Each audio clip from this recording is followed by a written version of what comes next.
The message came from nowhere, crackling through the vast communication networks that connected thousands of worlds across the galaxy. It was weak, primitive, transmitted on radio waves that most civilized species had abandoned centuries ago. The signal originated from a small yellow star in an unremarkable corner of space, from the third planet in a system the galactic charts labeled simply as Sol 3.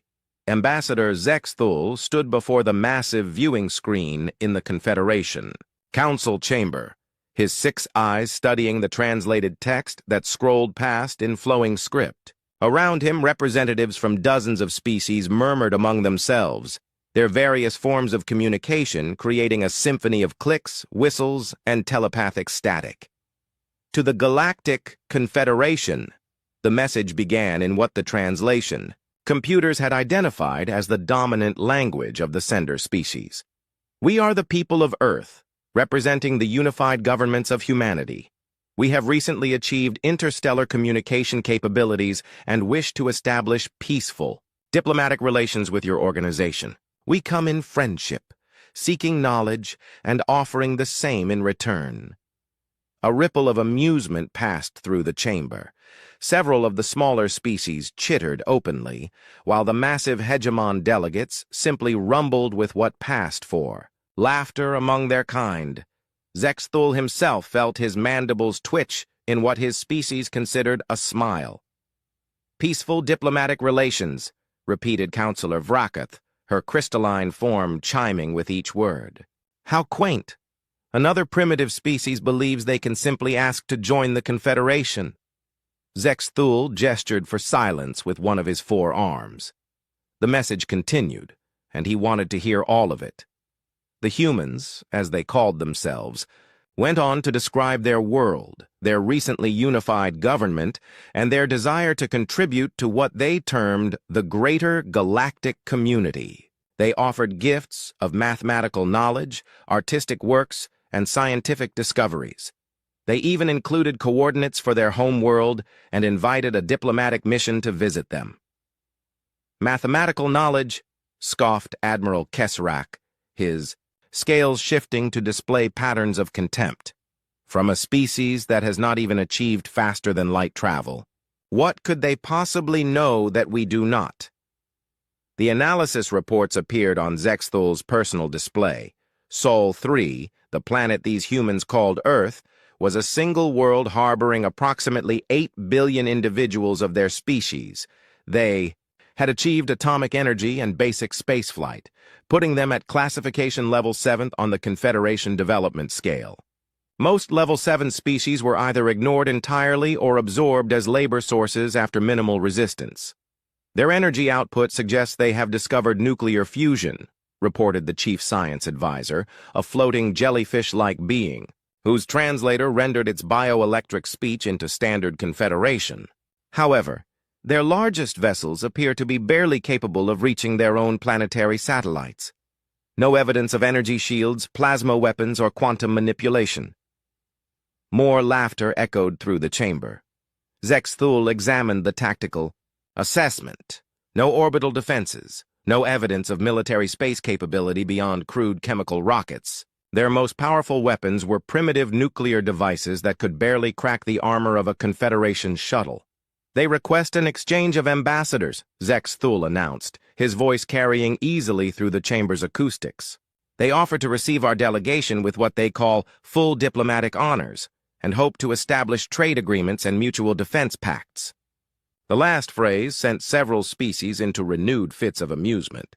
Mutual defense pacts with a single world species that could not even protect their own orbital space. High Counselor Yethnan, the ancient leader of the Confederation, raised one of her many tentacles for attention. Her species had been among the first to achieve interstellar travel, and her personal age was measured in millennia. When she spoke, the entire chamber fell silent. This request amuses the Council. She said, her words carrying the weight of absolute authority. However, the Confederation has always maintained that even the most primitive species deserve consideration. We shall send a diplomatic mission to this Earth. She paused, and Zex Thul could see the calculation in her ancient eyes. Of course, we must also assess their potential value to the Confederation.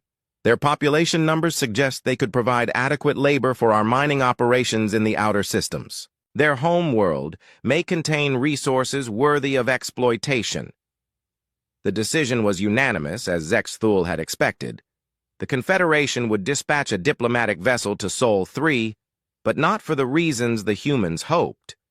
They would assess the species for potential integration as a client state, or, more likely, as a protectorate whose resources and population could be efficiently managed. Ambassador Zex Thul, High Counselor Yethnon continued, you will lead this mission. Take the Ascendant Glory and a suitable diplomatic party. Inform these humans of the Confederation's generous offer of protection and guidance. If they prove cooperative, we may allow them to retain some level of self-governance. If not, she did not need to finish the sentence. Everyone in the chamber understood the fate of species that refused Confederation generosity. As the council session ended and the various species began filing out of the chamber, Zex Thul reviewed the mission parameters on his personal communicator. The Ascendant Glory was a mid-sized vessel, well-armed but designed for diplomatic functions. Its crew of 300 included representatives from a dozen different Confederation species, each selected for their expertise in dealing with primitive civilizations. The ship's captain, a veteran named Korthan from the militaristic Kralex species, appeared on his display screen. Ambassador, we can depart within 6 standard cycles. The journey to Sol 3 will take approximately 20 days at standard cruise speed. Excellent, Zex Thul replied. Ensure our gift storage bays are properly stocked. We will want to impress these humans with demonstrations of our technological superiority. He closed the communication and turned back to the viewing screen, which now displayed a tactical map of the Sol system. Such a small, insignificant star, harboring a species that believed it could simply request membership in an organization that controlled thousands of worlds and countless trillions of beings. The humans' message had included samples of their art and music, which the Cultural Analysis Department had reviewed. Primitive but showing some creativity, the report concluded. Their mathematics were elementary by Confederation standards, though they had managed to discover some basic principles of physics and chemistry. Their literature spoke of concepts like honor, freedom, and self-determination, concepts that would need to be properly managed once they became a Confederation protectorate. Zex Thul made his way through the corridors of the council station toward his private quarters. Tomorrow he would begin preparations for what would likely be a very brief diplomatic mission. The humans would be given the standard choice: accept Confederation protection and guidance, or face the consequences of their refusal. In his centuries of diplomatic service, he had never encountered a level 7 species foolish enough to choose the latter option. The message from Earth continued to repeat on a loop, broadcasting their naive hope for peaceful contact into the void. Zex Thul almost felt sorry for them. They seemed genuinely enthusiastic about the possibility of joining what they called the galactic community. They had no idea that the galactic community was not a democracy of equals, but a carefully managed hierarchy where each species knew its place. Soon enough, these humans would learn their place as well. The Ascendant Glory dropped out of faster-than-light travel at the edge of the Sol system, its sensors immediately beginning their sweep of the primitive star system. Ambassador Zex Thul stood on the bridge, watching as the tactical displays, populated with information about the 9 planets orbiting the small yellow star. Scans confirm the intelligence reports, announced Science Officer Technal, her insectoid form hunched over her console. The 3rd planet shows extensive signs of industrial civilization. Population density appears concentrated in large urban centers. No orbital installations detected beyond primitive communication satellites and a small space station. Captain Korthan examined the tactical readouts with professional interest. Their largest spacecraft appear to be chemical fuel vessels barely capable of reaching their moon. No energy weapons detected, no shield generators. Their most advanced military installations appear to be ground-based missile sites equipped with nuclear warheads. Zexthul nodded approvingly. Everything was exactly as the preliminary reports had indicated. These humans possessed technology that the Confederation had abandoned thousands of years ago. It would be like negotiating with Stone Age primitives. Open. A communication channel, he ordered. Let us announce our arrival. The response came within minutes, transmitted on the same primitive radio frequencies the humans had used for their original message. The voice spoke in their dominant language, which the ship's translators rendered into perfect Confederation. Standard. Unknown vessel. This is Earth Traffic Control. Please identify yourself and state your intentions. This is Ambassador Zexthul of the Galactic Confederation, responding to your invitation for diplomatic contact. We request permission to establish orbit around your world for formal negotiations. The silence stretched for several minutes. Zexthul could imagine the panic and excitement such a message would cause among the humans. First contact with an alien civilization would be the most significant event in their species' history. When the response came, it was in a different voice, older and more formal. Ambassador Zexthul, this is Secretary General Chen Wei of the United Earth Government. On behalf of all humanity, I welcome you to our solar system. We have prepared a reception for your delegation and invite you to meet with our representatives. We are transmitting coordinates for a suitable orbital position. Graciously accepted, Zexthul replied, though his tone carried subtle condescension that he doubted the primitives would detect. 3 hours later, a small human shuttle approached the Ascendant Glory. The vessel was laughably crude, using chemical, rockets for propulsion, and metal plating for protection. Zexthul watched from the observation deck as it docked with their ship, marveling at how the humans had managed to achieve even this level of technology. The airlock opened, and the human delegation entered. Zexthul had seen images of the species in the preliminary files, but seeing them in person was still amusing.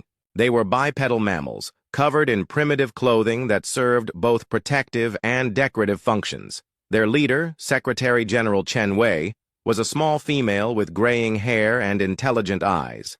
Ambassador Zexthul, she said, bowing slightly in what was apparently a human gesture of respect.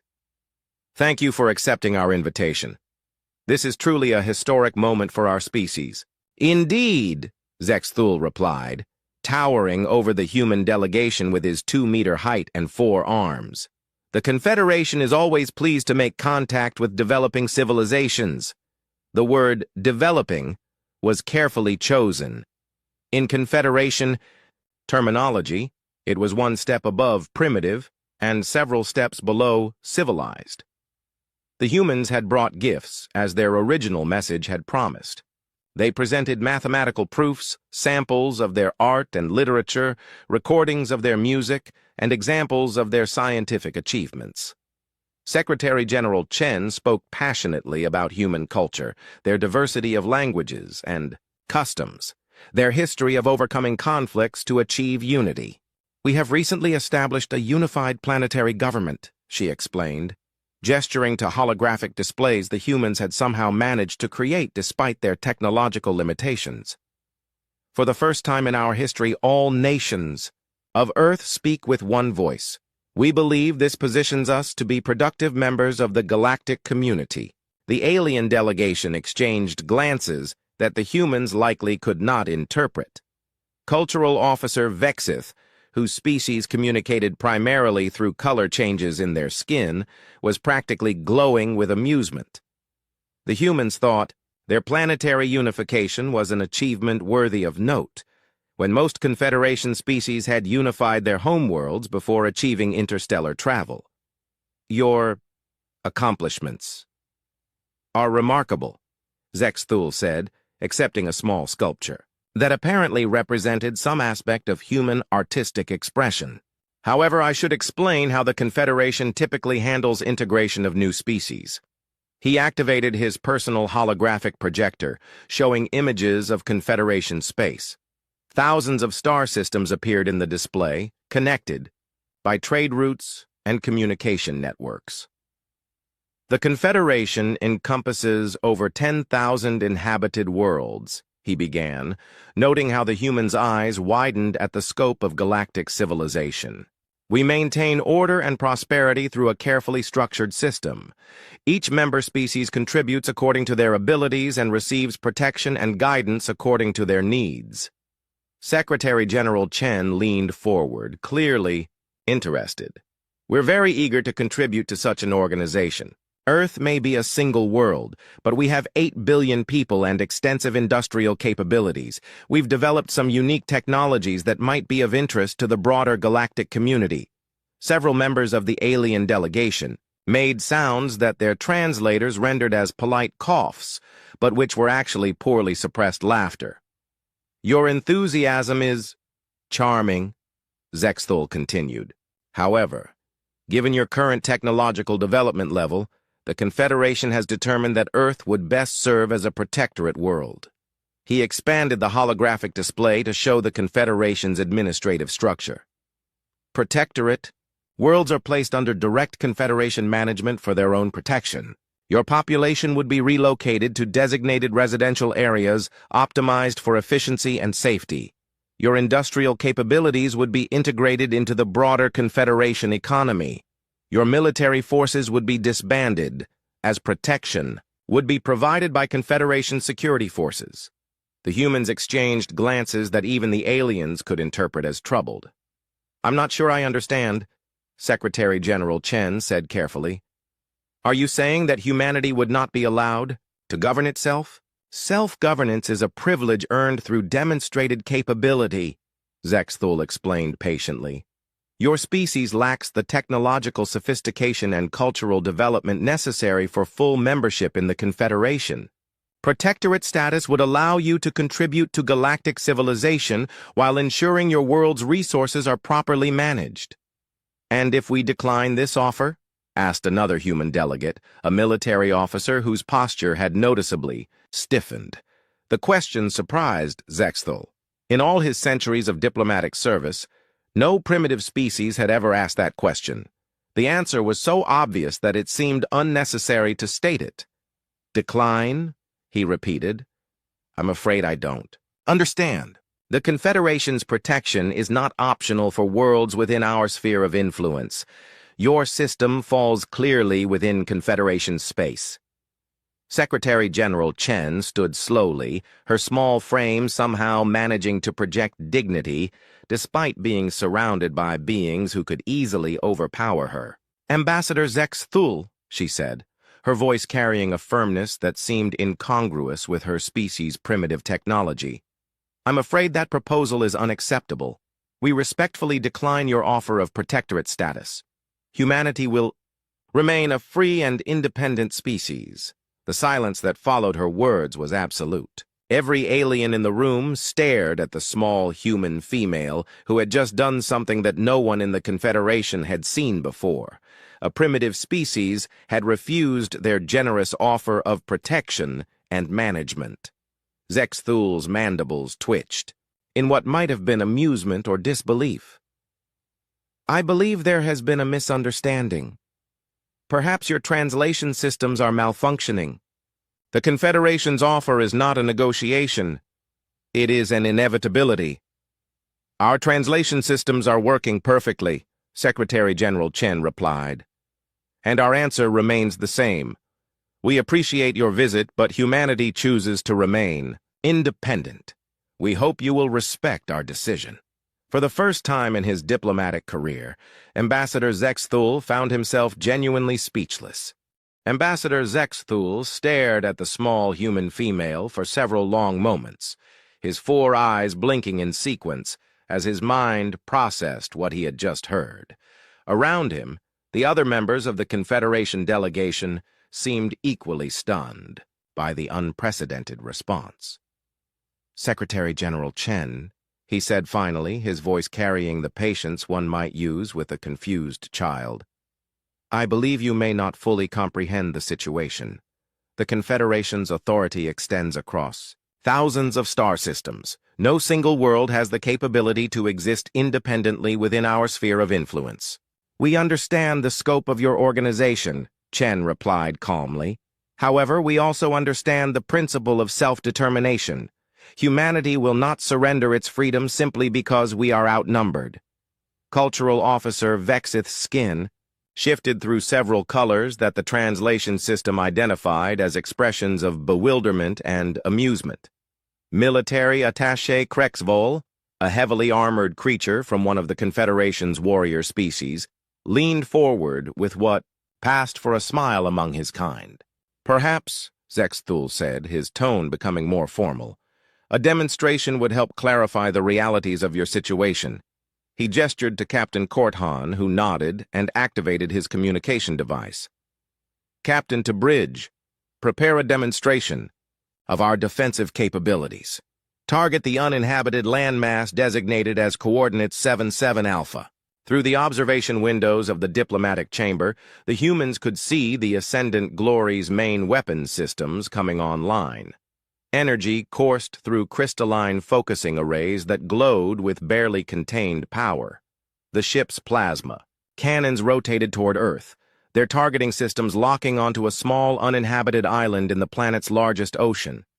"The island you are about to observe has no human population," Zexthul explained conversationally. "Consider this an educational demonstration of the technology gap between our civilizations." The plasma beam that lanced down from the ship lasted only 3 seconds. When it ended, the island was gone, replaced by a perfectly circular area of glass that reflected the sunlight like a mirror. The energy release had been so intense that it had fused the ocean floor into a crystalline sheet, extending several meters below the surface. The human delegates watched in complete silence. Several of them were recording the demonstration with primitive electronic devices, while others simply stared at the display of raw power that had just erased a piece of their world. That island was approximately 2 kilometers in diameter, Zexthul noted helpfully. "Our ship carries 12 such weapons, along with missile systems, particle beam arrays, and defensive shields that could deflect your most powerful nuclear weapons with minimal energy expenditure." He paused, allowing the implications to sink in before continuing. "The Confederation battle fleet contains over 50,000 ships of various classes, many of them significantly more powerful than the Ascendant Glory. I trust this helps put your situation in proper perspective." Secretary General Wu Chen turned away from the observation window, her face pale but her expression unchanged. "A very impressive display of technology, Ambassador. However, it does not change our position. Humanity will not submit to foreign rule, regardless of the technological disparity." The other humans nodded in agreement, their primitive recording devices still documenting the conversation. Zexthul found their unity touching in its futility. "I see," he said, his tone becoming colder. "In that case, I am authorized to inform you that you have 72 standard hours to reconsider your position. During this time, you may use your communication systems to consult with your world's leadership and reach a more reasonable conclusion." "And if our answer remains the same?" asked the military officer who had spoken earlier. "Then the Confederation will be forced to take more direct action to ensure galactic security," Zexthul replied. "I would prefer not to detail what such action might entail." The human delegation was escorted back to their shuttle without further ceremony. As their crude vessel departed for Earth's surface, Zexthul made his way to the bridge to observe their homeworld's response to the demonstration. "Interesting species," commented Captain Korthan, watching the tactical displays that monitored Earth's communications networks. "Most primitives would have surrendered immediately after witnessing our firepower." "Indeed," Zexthul agreed. "However, their bravery will not protect them from the consequences of their foolishness. Have you detected any signs of military mobilization?" "Some unusual activity," Science Officer Theknal reported. "Increased communications traffic, industrial facilities operating at maximum capacity, and movement of what appear to be civilian vessels. However, nothing that suggests meaningful military preparation." The alien officers spent the next 3 days monitoring Earth's response to their ultimatum. The humans' communication networks buzzed with activity, and their news broadcasts covered the alien contact extensively. Most interesting to the Confederation observers was the apparent unity of the human response. Despite representing hundreds of different political entities, they seemed universally committed to their leadership's decision to refuse protectorate status. Their primitive nationalism appears to extend to their entire species, observed Cultural Officer Vexith. Fascinating, though ultimately irrelevant. On the third day, Zexthul received a message from Confederation High Command. Admiral Kriksta would arrive within 6 hours with a battle squadron to resolve the situation. The Admiral was a veteran of dozens of planetary pacification campaigns and had never failed to bring a resistant world into compliance. As the deadline approached, Earth transmitted a final response.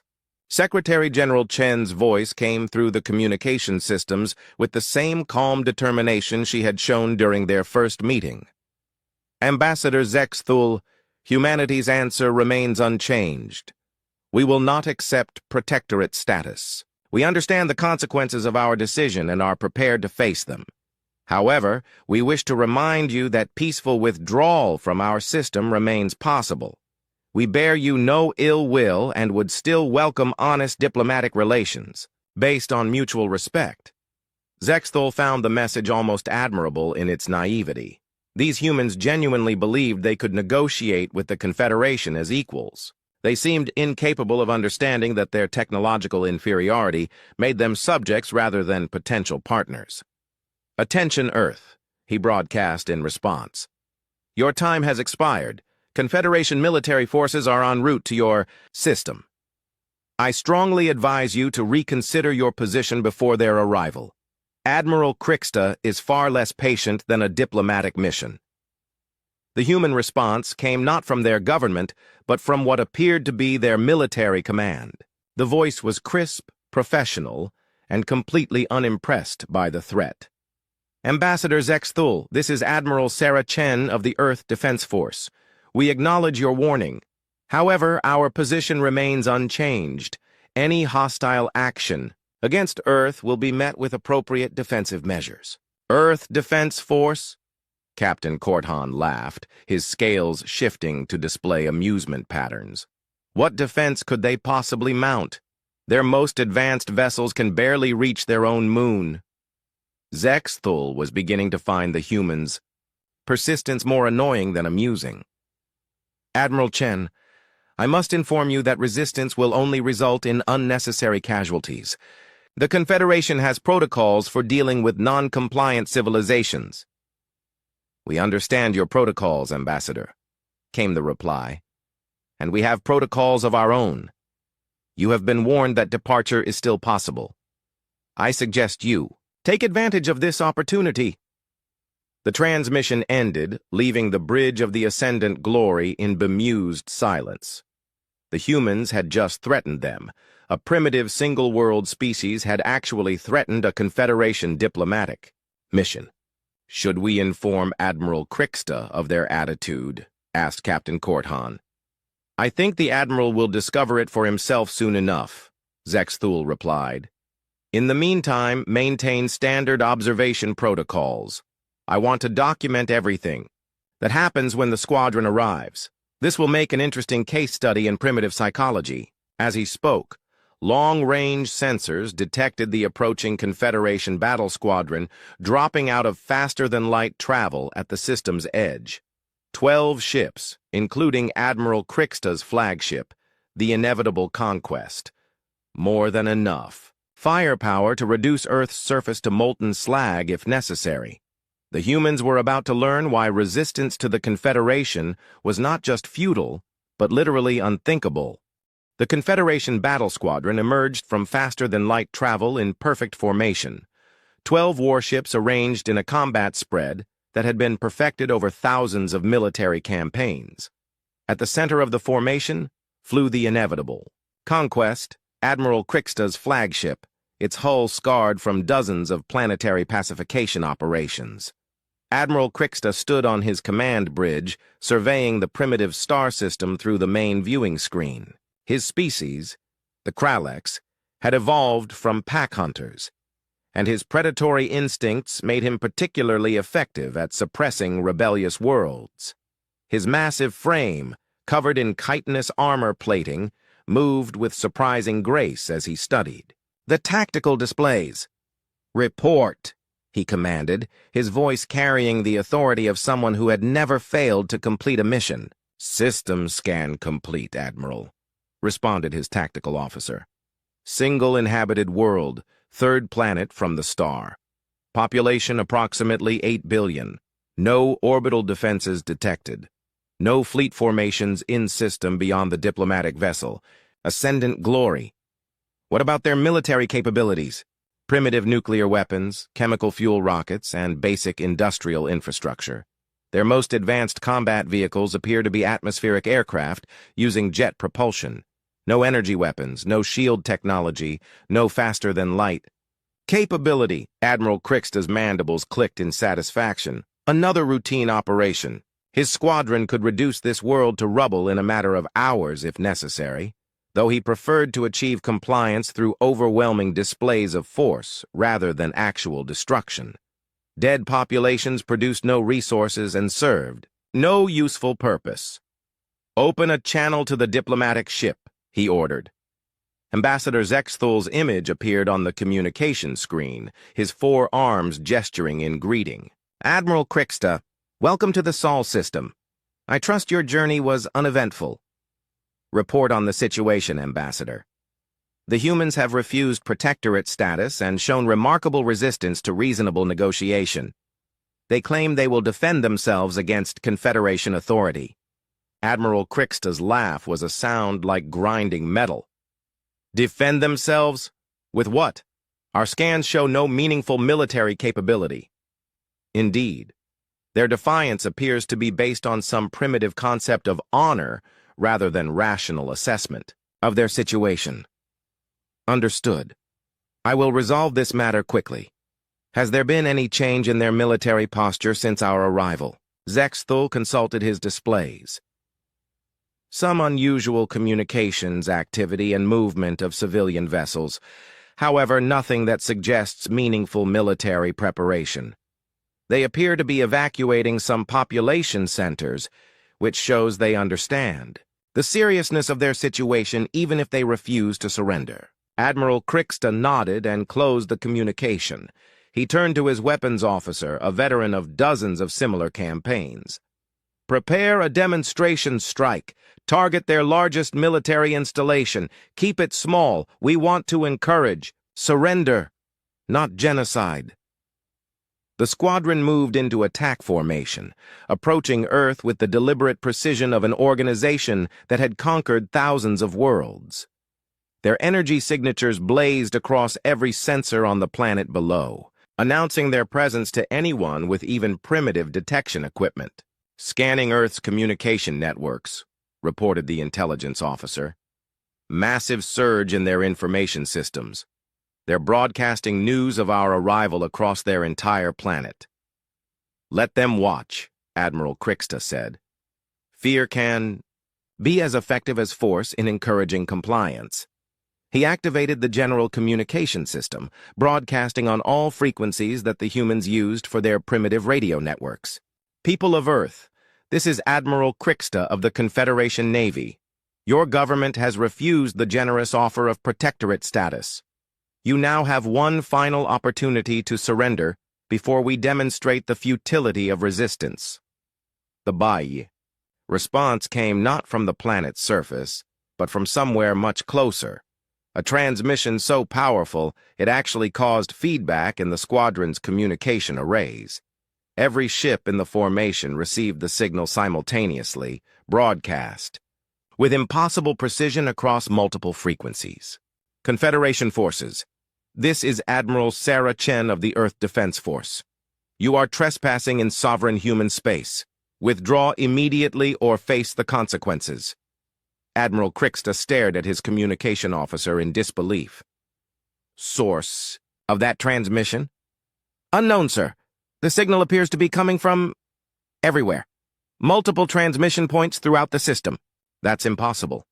Our scans show no significant installations beyond the planet itself.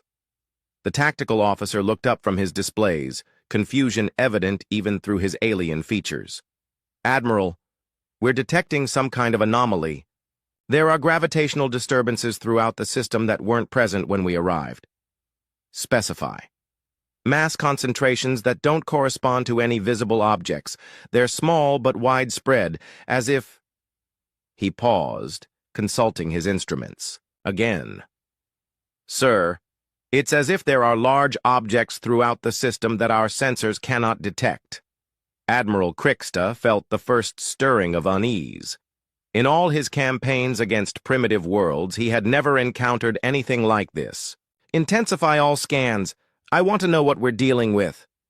The response came not from his sensors, but from Admiral Chen's voice, returning with the same impossible clarity. Admiral Kriksta, you seem confused. Allow me to clarify the situation. As she spoke, space around the Confederation squadron began to shimmer. What had appeared to be empty voids started to shift and flow like liquid metal. Stealth fields flickered and died, revealing shapes that had been hidden from their sensors. You came here expecting to find a primitive world defended by chemical rockets and nuclear weapons? Admiral Chen continued, her voice now clearly originating from directly in front of the squadron. You were correct about our technology level when you first detected us. However, you made one critical error in your assessment. The largest stealth field collapsed, revealing something that made Admiral Kriksta's predatory instincts scream warnings. A massive structure materialized directly ahead of his flagship, so large that his tactical computers initially classified it as a small moon. You assumed, Admiral Chen's voice continued from the Leviathan that had appeared before them, that we had no prior experience with visitors from the Confederation. The human ship, if it could be called a ship, was unlike anything in Admiral Kriksta's experience. It was clearly artificial, constructed from metals and composites, but its design followed no known engineering principles. Parts of its hull appeared to be grown rather than built, with organic curves that suggested biotechnology. Other sections showed the angular efficiency of advanced manufacturing techniques. Tactical analysis, Admiral Kriksta commanded, his voice steady despite the growing dread in his chest. Sir, the object measures approximately 12 kilometers in length. Mass readings are off our scales. Energy output. The tactical officer paused, recalibrating his instruments. Sir, the energy output from that vessel exceeds our entire squadron's power generation by a factor of 50. That's impossible. No single world species could construct such a vessel. Admiral Chen's response carried a note of amusement. Admiral, you're thinking like a species that developed independently. We had help. More stealth fields collapsed throughout the system. Smaller vessels appeared around each of the Confederation ships, sleek fighters that moved with impossible grace through space. Defense platforms materialized near Earth's orbit, their weapon arrays tracking the squadron with mechanical precision. Hidden shipyards became visible near the system's outer planets, clearly in the process of constructing more vessels. 3 years ago, Admiral Chen explained, the first Confederation expedition arrived in our system. An exploration vessel that had suffered navigation failures and was desperately seeking resources. We helped them repair their ship, gave them supplies, and sent them on their way with samples of our art and culture as gifts. Admiral Kriksta's blood went cold. 3 years ago, the exploration ship Wandering Star had been reported lost with all hands. There had been no distress signals, no trace of wreckage. In return for our assistance, Admiral Chen continued, they provided us with detailed information about Confederation technology, military doctrine, and territorial expansion patterns. We learned that your organization does not recognize the sovereignty of single-world species. We learned that you were coming. The human ship, Admiral Kriksta now realized it had to be called a battleship, though it dwarfed anything in the Confederation fleet, began moving toward his squadron. Despite its massive size, it accelerated smoothly, without any visible propulsion system. "We spent 3 years preparing for your arrival," Admiral Chen said. 3 years reverse engineering Confederation technology and adapting it to human manufacturing techniques. 3 years building a defense force capable of protecting our independence. Admiral Kriksta looked at his tactical displays in growing horror. The energy readings from the human vessels were impossible. They had somehow leapfrogged millennia of technological development in 3 years. "You have 60 seconds to begin your withdrawal." Admiral Chen's voice. Admiral Kriksta stared at the impossible vessel hanging in space before his squadron, his predator instincts warring with military training that had never prepared him for a situation like this. The human battleship was so large that his flagship could have fit inside its main gun barrel with room to spare. The gravitational distortions it created were affecting his navigation systems, and the energy readings were beyond anything his instruments could properly measure. "Admiral," his tactical officer reported, voice tight with barely controlled panic, "we're detecting weapon systems across the entire surface of that vessel. Plasma cannons, particle beam arrays, and, sir, there are weapon types our computers cannot identify." "Classification?" Kriksta demanded, though he already knew the answer would be meaningless. "Unknown, sir. The technology appears to be a hybrid of Confederation systems and something else entirely. Our databases have no reference for these configurations." On the communication screen, Ambassador Zexthal's image flickered with static. The diplomatic vessel was clearly struggling with the electromagnetic interference generated by the human ships. "Admiral, this is impossible. Our intelligence reports indicated a primitive civilization with no space-based military capability." "Your intelligence was 3 years out of date," Admiral Kriksta replied grimly. He opened a channel to Admiral Chen. "Admiral Chen, I am prepared to discuss terms for our withdrawal." "There are no terms to discuss," came the immediate reply.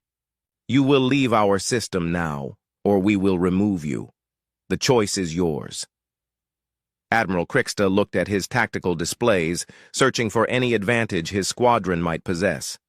His ships were among the most advanced in the Confederation fleet, veterans of dozens of successful campaigns, but they were facing something that defied all conventional understanding of technological development. "Sir," his intelligence officer called out, "we're receiving detailed scans of our vessels. Every ship in the squadron is being analyzed by their sensor systems." "How detailed?" "Complete structural analysis, weapon system identification, shield frequency mapping." "Sir, they know more about our ships than our own engineers do." The implications were terrifying. If the humans could scan Confederation vessels with such precision, they could also target them with devastating accuracy. Admiral Kriksta realized that his squadron was not just outgunned, they were completely defenseless. "Admiral," Admiral Chen's voice returned, "your vessels are impressive examples of Confederation engineering. The inevitable conquest is particularly well designed. Those plasma cannons could probably crack a small moon given enough time." The casual assessment of his flagship's capabilities sent chills through Admiral Kriksta's scaled hide. The humans were discussing his weapons as if they were toys. "However," Admiral Chen continued, "I should point out that our main gun has an effective range of approximately 6 astronomical units and carries enough firepower to sterilize a planet's surface in a single shot. Your shields would stop it for roughly 3 microseconds. To demonstrate her point, one of the smaller weapon arrays on the human battleship briefly activated. The energy beam lanced past Admiral Kriksta's flagship, missing by several kilometers, but still causing his ship's shields to flare from the peripheral energy discharge. The beam continued into space, striking an asteroid in the system's outer reaches and converting it to superheated plasma in an instant. "That was our point defense system," Admiral Chen noted helpfully. "Designed for destroying incoming missiles and small attack craft." Admiral Kriksta's weapons officer looked up from his console, his face pale. "Sir, That single shot carried more energy than our main batteries combined, and they have hundreds of similar weapons across their hull. The Admiral finally understood the true scope of his predicament. The humans had not just built a larger ship, they had fundamentally advanced beyond Confederation technology. Somehow, in 3 years, they had achieved what it had taken his civilization millennia to develop. How? He transmitted, his voice carrying genuine bewilderment. How did you accomplish this in such a short time? The same way humanity has always accomplished the impossible, Admiral Chen replied. We adapted. When we learned about the Confederation's expansion patterns, we realized we had 2 choices, submit or evolve. We chose evolution. Images appeared on Admiral Kriksta's screens, transmitted from the human vessel. They showed massive construction facilities hidden throughout the Sol system, automated shipyards that built components in space, and industrial complexes that had been concealed beneath the surfaces of airless moons. We had advantages you couldn't have anticipated, Admiral Chen continued.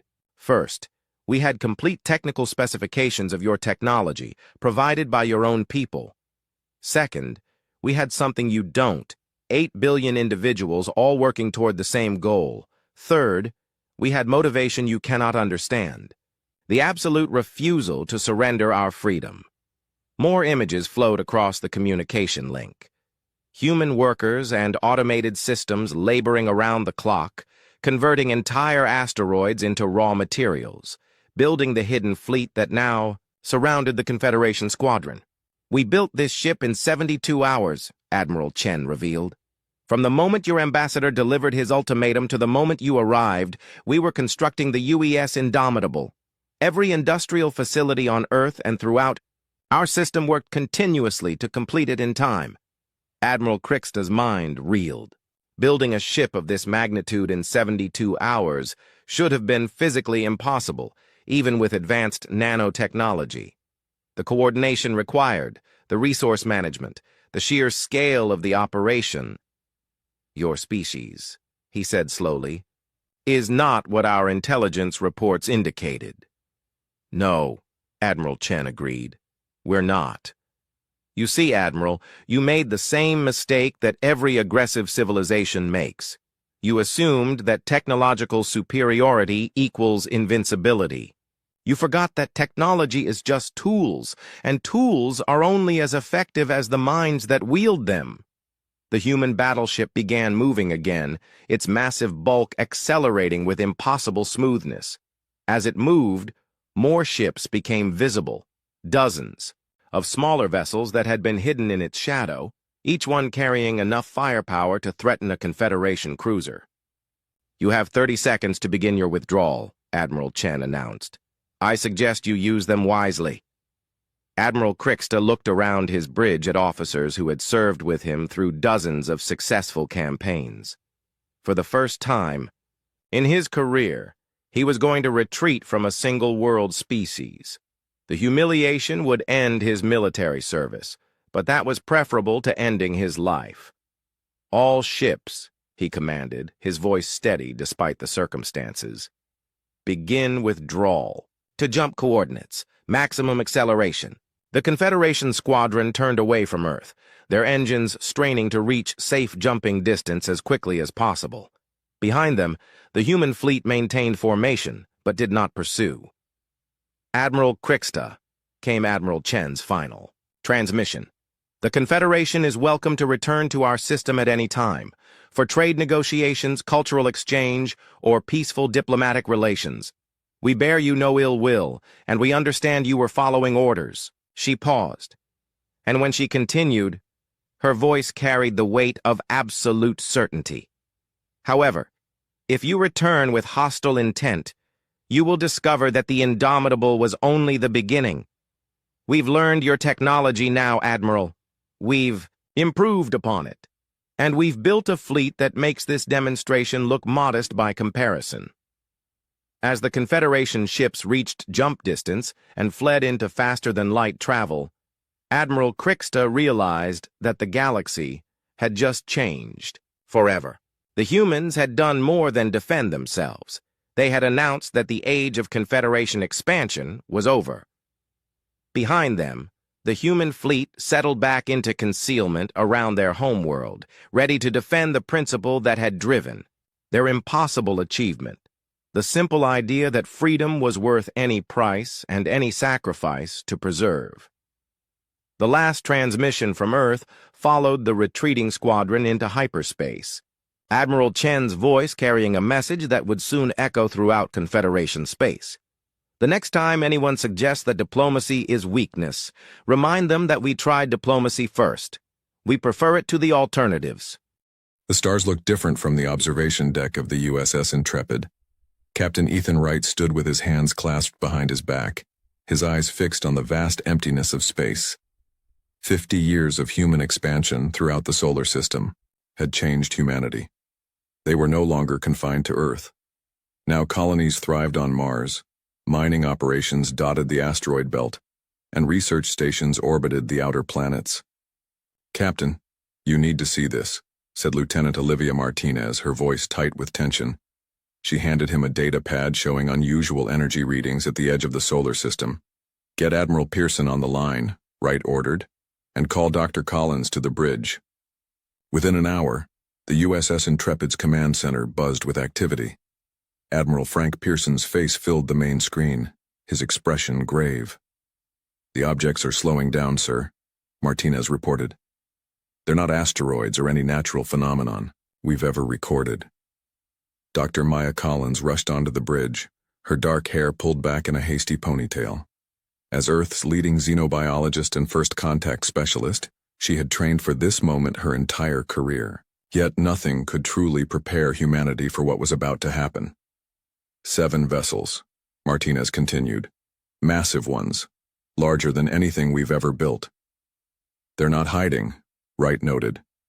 "They want to be seen." The alien ships glided into the solar system with impossible grace for their size. They positioned themselves in a formation that could not be mistaken for anything but deliberate.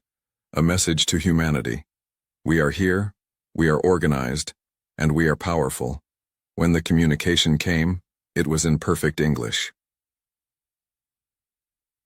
People of Earth and its colonies, we are the galactic hegemony, a peaceful coalition of 7 advanced species. We come with greetings and an offer of friendship. The message played across every communication device in the solar system. The voice was pleasant, almost musical.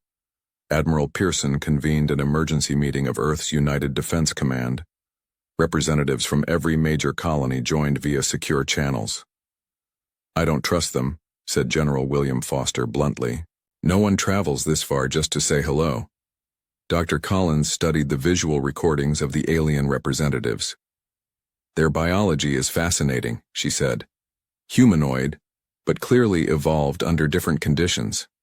The one calling himself Zaxvor shows subtle physical signs that don't match his friendly words."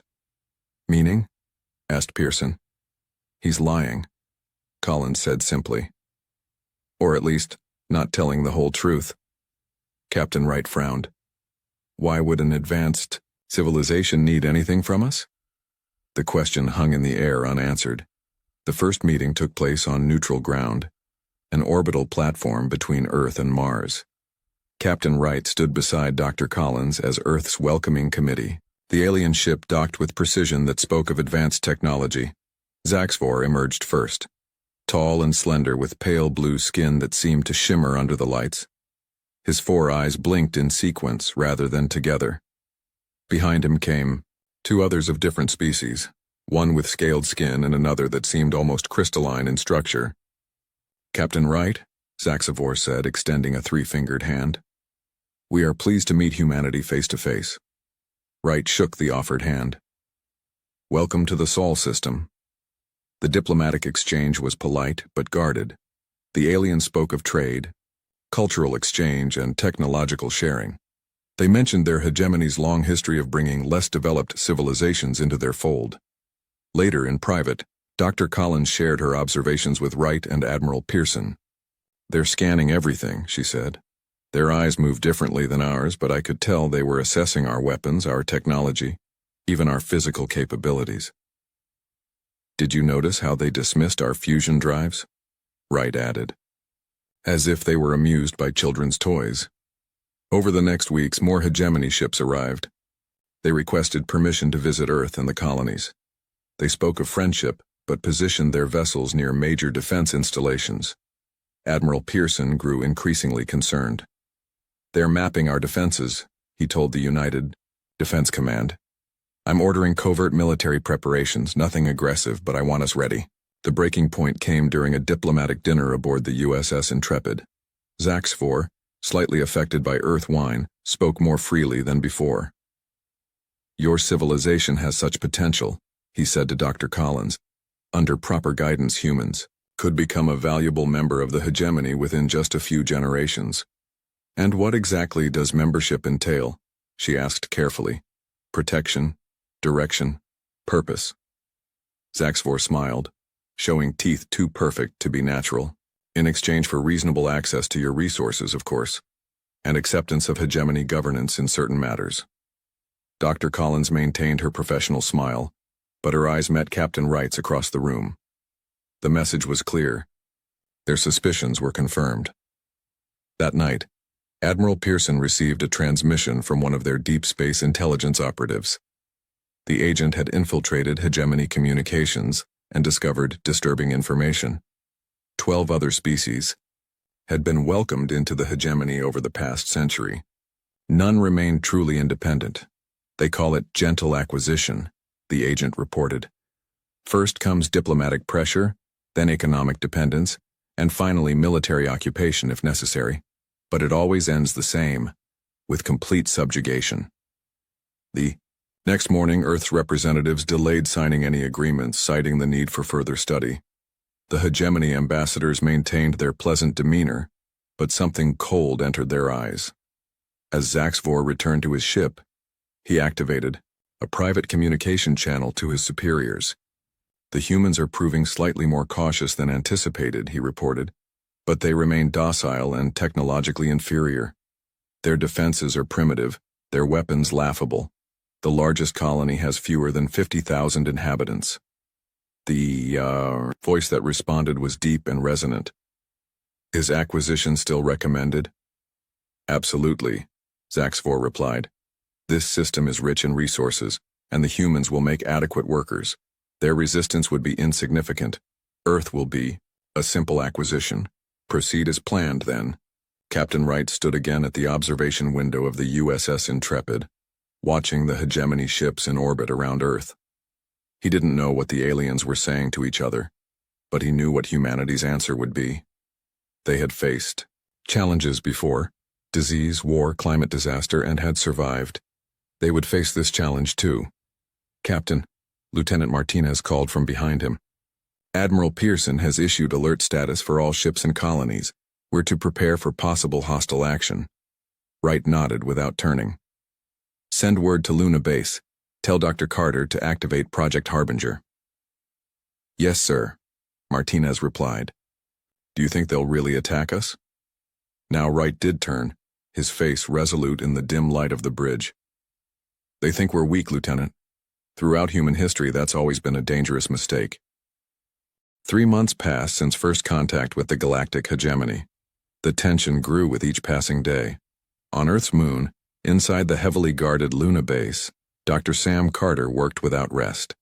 His laboratory was filled with strange equipment, half human technology, half something else entirely. "How much longer?" asked Admiral Pearson, who had come personally to check on the progress. Dr. Carter looked up from his work, dark circles under his eyes. 2 more days, maybe 3. "We might not have that long," Pearson said quietly. On the other side of the moon, Lieutenant Olivia Martinez studied tactical displays aboard the USS Intrepid. The hegemony ships had changed their positions again. They were now arranged in what she recognized as an attack formation. "Captain Wright," she called. "They're moving again." Captain Ethan Wright joined her at the display. "They're done waiting," he said. "Inform all ships and colonies to prepare for possible engagement." In orbit above Earth, Zaxfor met with the other hegemony representatives. The humans have delayed long enough, he said. They refuse our generous offers of protection.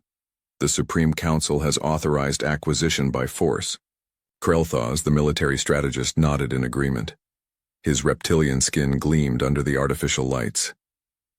Our analysis shows their military capability is minimal. Their ships are slow and poorly armed. Their weapons use primitive projectiles and basic energy systems. How quickly can we secure the planet? Asked another representative. With surgical strikes at their major military installations, resistance should collapse within hours, Krelthos replied. Total control within days. On Earth, Dr. Maya Collins rushed into the United Defense Command headquarters. She had been analyzing communications between hegemony ships. They're going to attack, she announced to the room of military leaders. Tomorrow, maybe sooner. General William Foster stood up. All defensive measures are in place. We're as ready as we can. Admiral Pearson looked grim. Let's hope Dr. Carter's project works as planned. The attack came at dawn. Hegemony ships descended on Earth's orbital defense platforms with weapons that seemed to bend light itself. The first platform exploded in a ball of fire visible from the planet's surface. All ships engage according to plan, ordered Captain Wright from the USS Intrepid. Do not deviate from assigned targets. The human fleet moved into position, seemingly outmatched by the alien vessels. The hegemony commanders watched with something like pity as the human ships approached. How predictable, said Krelthos. They form a direct defensive line, just as species always do in their first interstellar conflict. Then something unexpected happened. As the hegemony weapons locked onto the human vessels, the ships split apart in a maneuver that seemed impossible. For their size, what looked like single ships were actually clusters of smaller craft, moving with perfect coordination. What is this? Demanded Krelthos, as his targeting system struggled to adjust. On Luna Base, Dr. Carter activated Project Harbinger. The device was built from technology recovered decades ago from an alien crash site that had been kept secret from the public. It sent out a pulse that washed over the solar system like an invisible tide. Aboard the hegemony ships, systems flickered. Their advanced shields weakened for just 30 seconds, but it was enough. Lieutenant Martinez watched her tactical display with fierce concentration. Shield disruption confirmed. All ships, fire now. Human vessels fired weapons that were far more advanced than the hegemony had believed possible. The primitive projectiles contained cores of exotic materials that pierced the weakened alien shields. 3 hegemony vessels suffered critical damage in the first exchange. The others pulled back, regrouping in shock. Impossible, Krelthos sputtered. Their technology cannot be this advanced. Zaxvor's face hardened. We underestimated them. But we still have superior numbers and firepower. Launch the second wave. The battle raged across Earth's orbit. Human casualties were heavy, but the aliens found themselves in a fight they hadn't expected. Commander Alex Ramsey led a team of special forces in ships too small to track properly. They slipped through the chaos of battle and attached themselves to the hull of a hegemony vessel. Cutting through now, Ramsey reported, as his team burned through the alien ship's outer skin. The human soldiers fought their way to the bridge. The hegemony crew, unused to direct combat, fell quickly. Within 20 minutes, Ramsey's team had control of the ship. Vessel secured, he reported to Captain Wright. We're downloading their systems now. The hegemony commanders, realizing what had happened, ordered an immediate retreat. Their remaining ships pulled back to the edge of the solar system. In the aftermath, Admiral Pearson met with Earth's leaders. The mood was somber, despite their unexpected success. We won this battle, Pearson said, but their full fleet will return. This was just a small force. How did we do it? Asked one of the civilian leaders. How did we stand against their technology? Dr. Collins stepped forward. 2 reasons. First, we had Dr. Carter's work with the alien technology we recovered 30 years ago from that crash in the Pacific.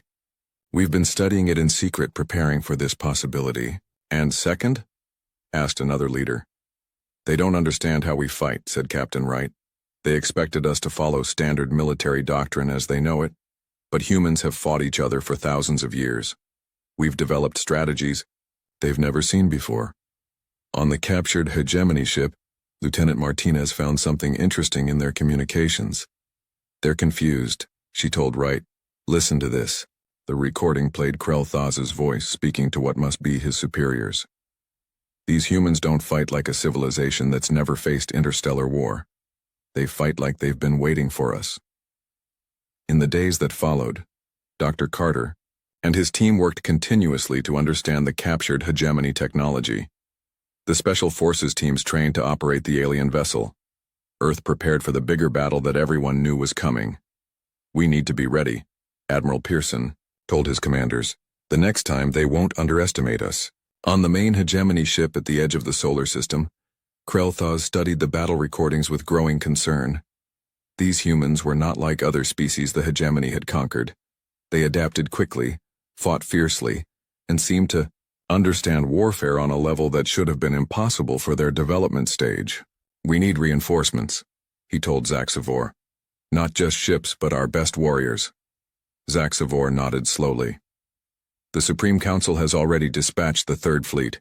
They will arrive in 8 Earth days. Will it be enough? Krell-Thaz wondered, more to himself than to his companion. Neither of them said what both were thinking. For the first time in the hegemony's long history of conquest, there was doubt. 8 days passed quickly. Earth used every minute to prepare. In cities across the planet, civilians moved into underground shelters. On the Moon and Mars, colonies went into lockdown. The captured alien ship provided valuable information, but not enough time to fully understand hegemony technology. Jack Nelson was just a mining engineer before the invasion. Now he stood in a workshop filled with equipment that had been built for digging ore, not fighting wars. This might actually work, he muttered as he made final adjustments to what had once been a drilling machine. The device now housed parts from 3 different mining tools, plus components that hadn't existed until Jack designed them last week. A military officer watched from the doorway. We need 50 more by tomorrow. Jack wiped sweat from his forehead. You'll have them. All across Earth, people like Jack adapted everyday tools into weapons of war. Fishing boats carried sensors. Farm equipment was rebuilt into anti-aircraft. Guns. This was not how the hegemony expected war to work. In a secure facility beneath Denver, Dr. Laura Wilson interviewed the few hegemony crew members who had been captured alive. As a psychologist, she sought to understand how they thought. Your species fight strangely, said Vex Mara, a captured hegemony captain with skin like polished copper. You don't follow proper battle formations. What would proper formations, asked Dr. Wilson. Direct engagement, honorable confrontation of forces, replied Vex Mara. Not this. Scattering and hiding and striking from shadows.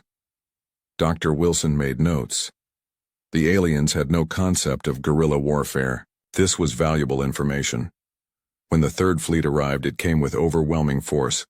Over 100 hegemony ships filled Earth's skies. Their message was simple: surrender or be destroyed. Earth's answer came in the form of General William Foster activating the planet's new defense network. Thousands of small unmanned drones launched from hidden locations. They weren't powerful enough to destroy the alien ships, but they confused hegemony sensors and targeting systems. Begin the invasion, ordered the hegemony commander. Secure their major cities and government centers. Alien troops landed in New York, Beijing, London, Moscow, and 20 other major cities. They expected to find panicked humans surrendering in the streets.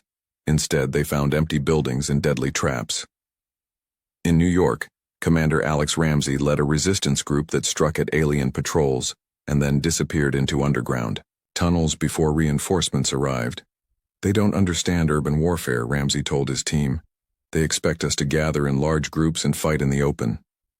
On the USS Intrepid, now hidden in the asteroid belt, Captain Wright received reports from Earth. The enemy is growing frustrated, Lieutenant Martinez said. They can't hold any territory for long.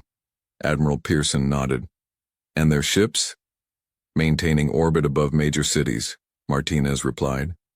But our ground-based weapons are keeping them from using their main guns. They can't bombard us without getting close, and getting close puts them at risk. In his lab on Luna Base, Dr. Carter made a breakthrough. The captured ship's drive system, he explained to a group of engineers. We can modify it to produce a localized disruption field. It won't destroy their ships, but it will disable their weapons temporarily. How many can we build? Asked one of the engineers. With Earth's manufacturing capacity. Dozens, at least, Carter replied. The war spread across the solar system. Hegemony forces attacked Mars colonies and mining operations in the asteroid belt. But everywhere they went, they found humans who fought not like soldiers but like survivors, with creativity, desperation, and unexpected tactics. Jack Nelson's modified mining equipment proved devastatingly effective against hegemony ground forces. The devices tunneled beneath alien positions and detonated, collapsing the ground under their feet. They fight with mining tools, a hegemony commander reported in disbelief. They turn children's toys into explosive devices. They have no honor. Dr. Wilson continued her interviews with captured aliens.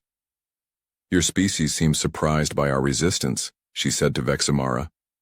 The alien captain had grown thinner during captivity. Your world should have fallen within days. This is not how conquest works. How does it usually work? Wilson asked. We demonstrate superior force. The inferior species recognizes this superiority and submits, Vexamara explained. It is logical. It is efficient. Humans don't think that way, Wilson told her.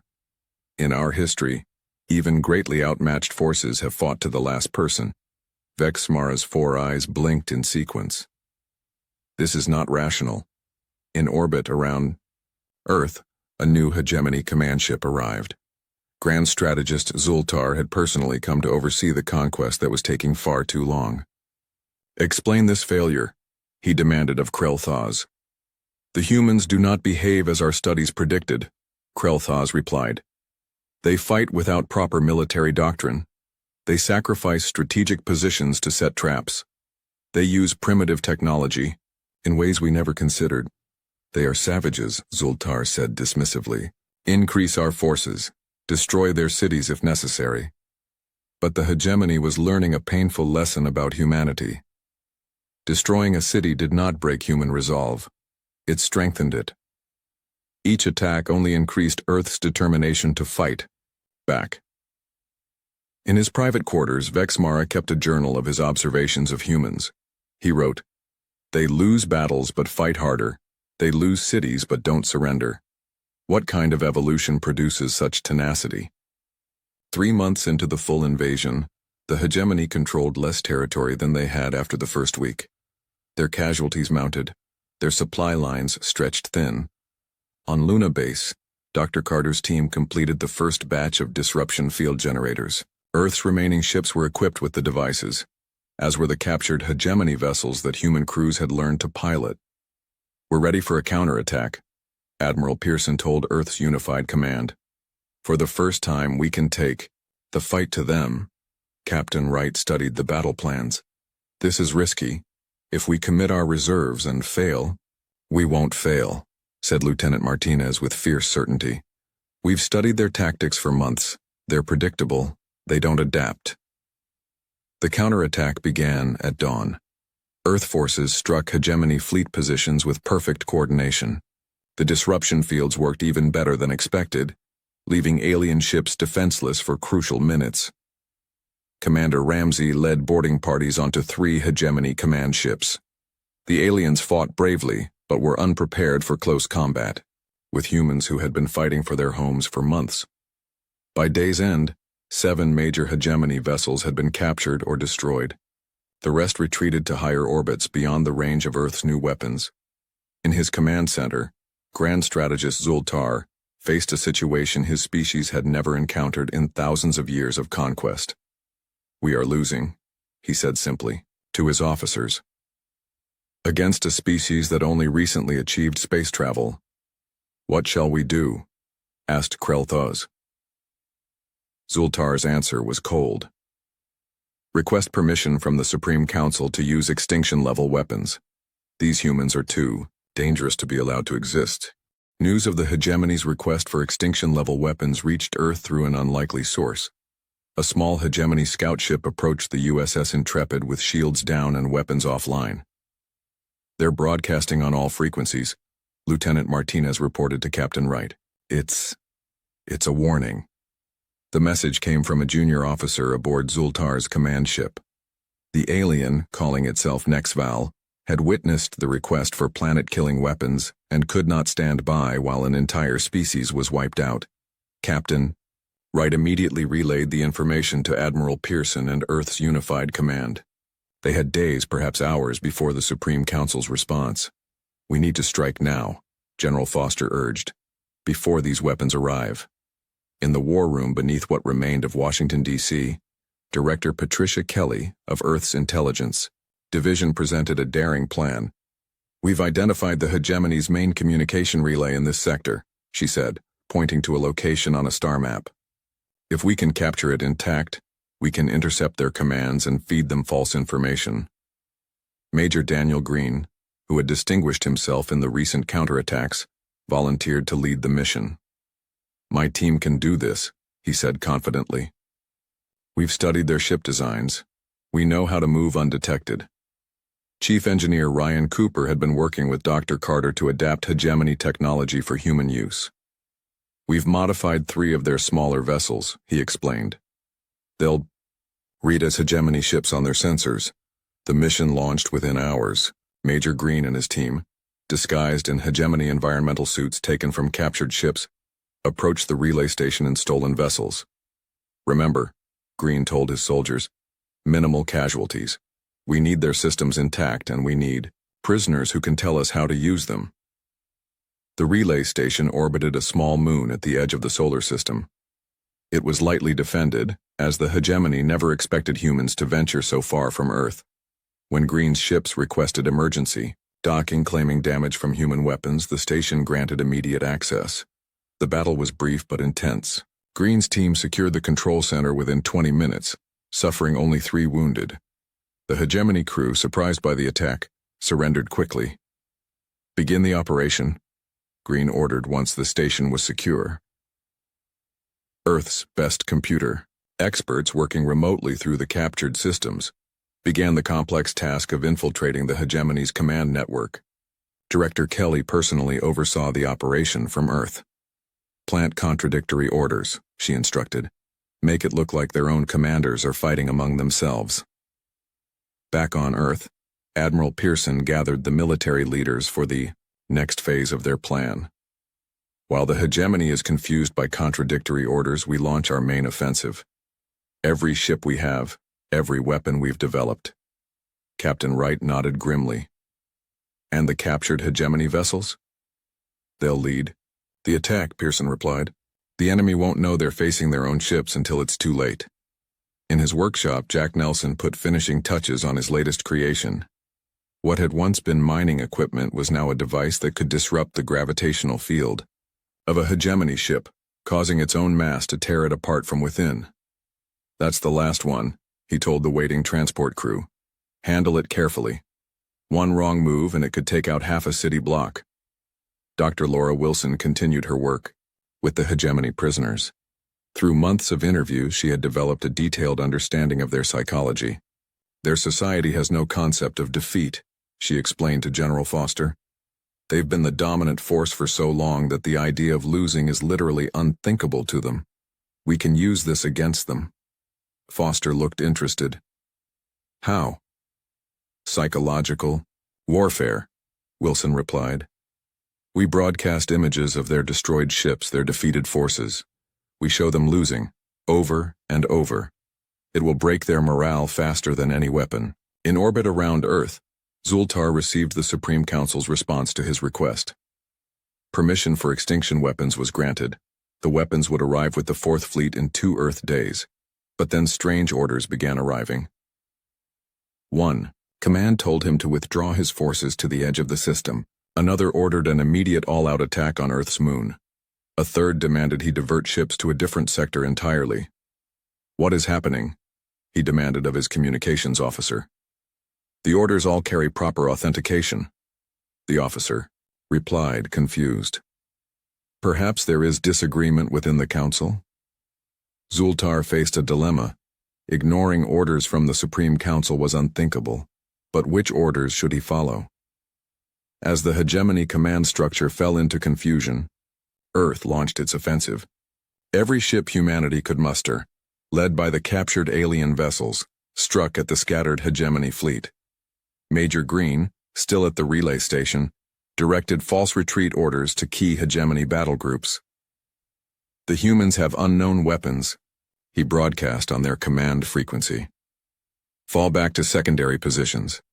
The battle unfolded across the solar system. Earth ships, though fewer in number, struck with precision and coordination. The disruption fields developed by Dr. Carter disabled hegemony weapons at crucial moments. Jack Nelson's gravity disruptors caused 3 massive hegemony carriers to implode. On the main hegemony command ship, Zultar watched in growing horror as his fleet was systematically dismantled. "This cannot be happening," he said to Krel'Thas.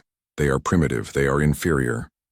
"Evidently not," Krel'Thas replied, watching as another of their ships was captured by human forces. Within hours, the tide had turned decisively. Half the hegemony fleet was destroyed or captured. The rest retreated beyond Mars, trying to regroup and understand what had happened. Using the captured relay station, Major Green intercepted communications between Zultar and the Supreme Council. The news stunned even the hardened soldier. "Earth Command," Green reported urgently. "The hegemony is reporting rebellion in 3 other conquered systems. Species they've controlled for generations are rising up after hearing about our resistance." Admiral Pearson shared this news with Earth's leaders. "This is our opportunity," he said, "not just to defend our system but to free others who have suffered under hegemony rule." Captain Wright studied the star charts showing hegemony territory. "If we can capture more of their ships, learn to use their FTL technology, we can take the fight beyond our solar system," Pearson finished. "For the first time in history, humanity will venture to other stars." Chief Engineer Cooper, who had mastered more hegemony technology than anyone, spoke up. "We've nearly completed reverse engineering their faster-than-light drive. With the new ships we've captured, we could build a fleet capable of reaching nearby stars within months." The leaders of Earth made their decision. Humanity would not merely defend itself, it would become the liberator of other oppressed worlds. As preparations began for humanity's first mission beyond the solar system, Grand Strategist Zultar sent a final message to the Supreme Council before his ship jumped to FTL speed, fleeing the human counterattack. "We did not just awaken a sleeping giant," he warned. "We awakened a sleeping predator, and now it has our scent." 6 months passed since humanity's first victory against the hegemony. Earth had changed. Cities were being rebuilt. The scars of war remained, but there was a new sense of purpose. Humanity was no longer alone in the universe, and no longer confined to one solar system. In what was once a sports stadium in Geneva, Ambassador Nicole Harper addressed representatives from a dozen alien species. Some appeared in person, others as holographic projections from distant worlds. "We did not ask for this war," she told them. "But together, we can end the hegemony's rule and build something better."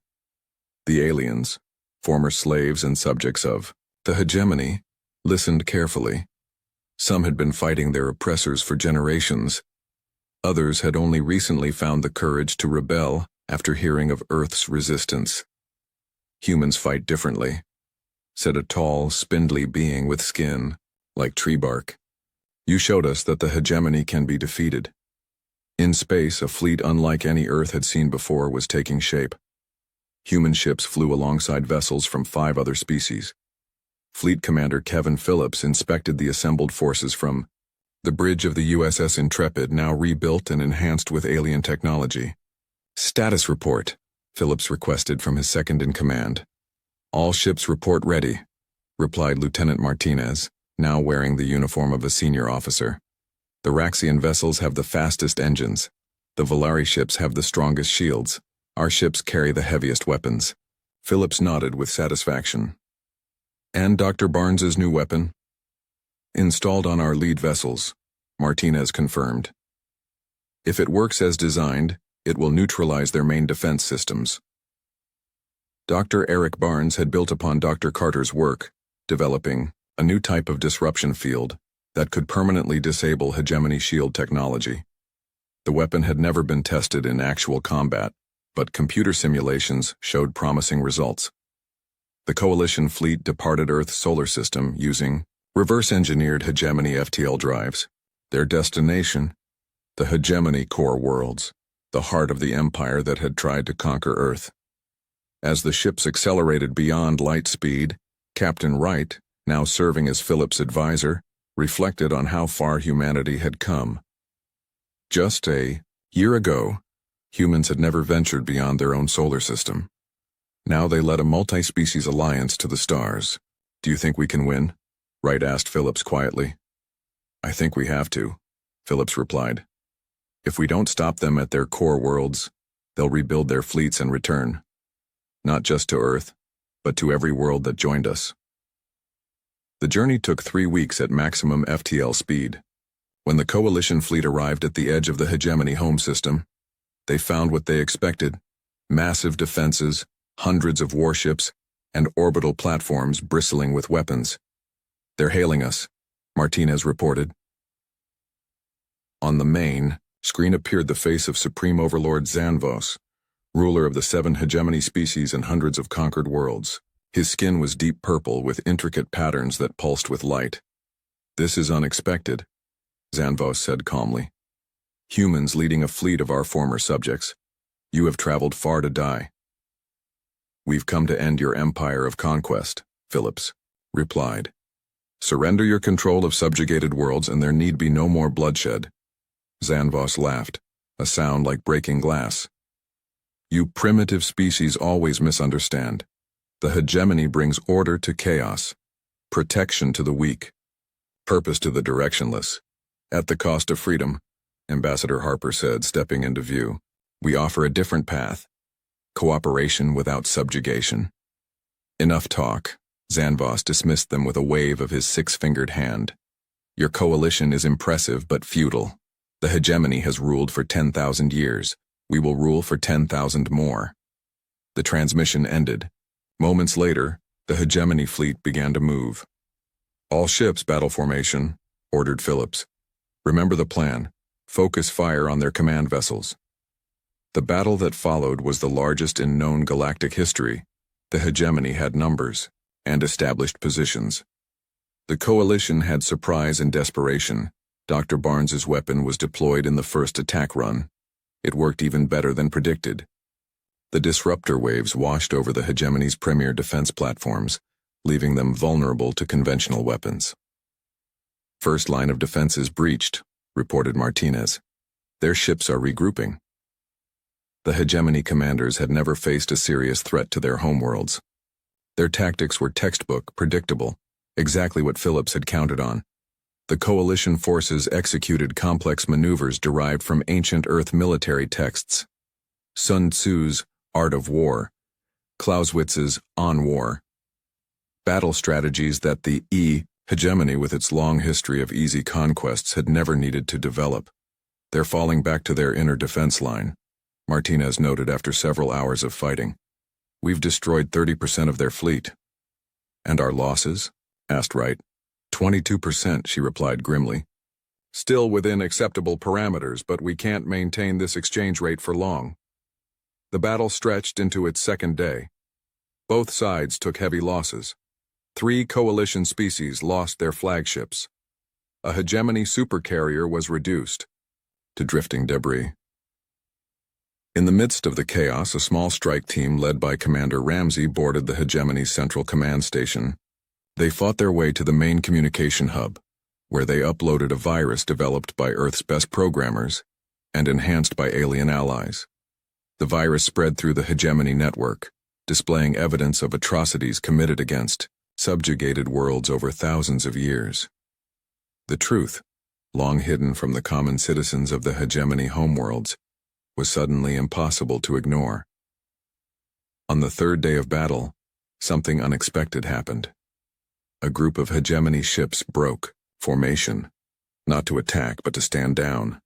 Then another group, and another. What's happening? Phillips asked in disbelief. Incoming transmission, Martinez announced. From inside the hegemony capital city. The screen showed a different hegemony official, not Zanvos. I am Secondary Overlord Kaxnar, the alien said. We request a ceasefire. Many of our people have seen the evidence of our leaders' crimes and refuse to continue fighting. Ambassador Harper stepped forward. And Supreme Overlord Zanvos? Under confinement, replied Kaxnar. There is civil unrest on our worlds. The ceasefire was agreed to. Coalition forces entered the hegemony capital as peacekeepers, not conquerors. Ambassador Harper met with representatives from all 7 hegemony species. You could destroy us now, Kaxnar observed. Your coalition controls our defenses. Our fleets are scattered or surrendered. That's not why we came, Harper replied. We came to end an empire, not to start a new one. In the days that followed, a new galactic council was formed with representatives from all worlds, former conquerors and conquered alike. The hegemony's 10,000 years of domination ended, not with their extinction, but with their reformation. On the observation deck of the USS Intrepid, Captain Wright stood beside Ambassador Harper, looking down at the hegemony homeworld.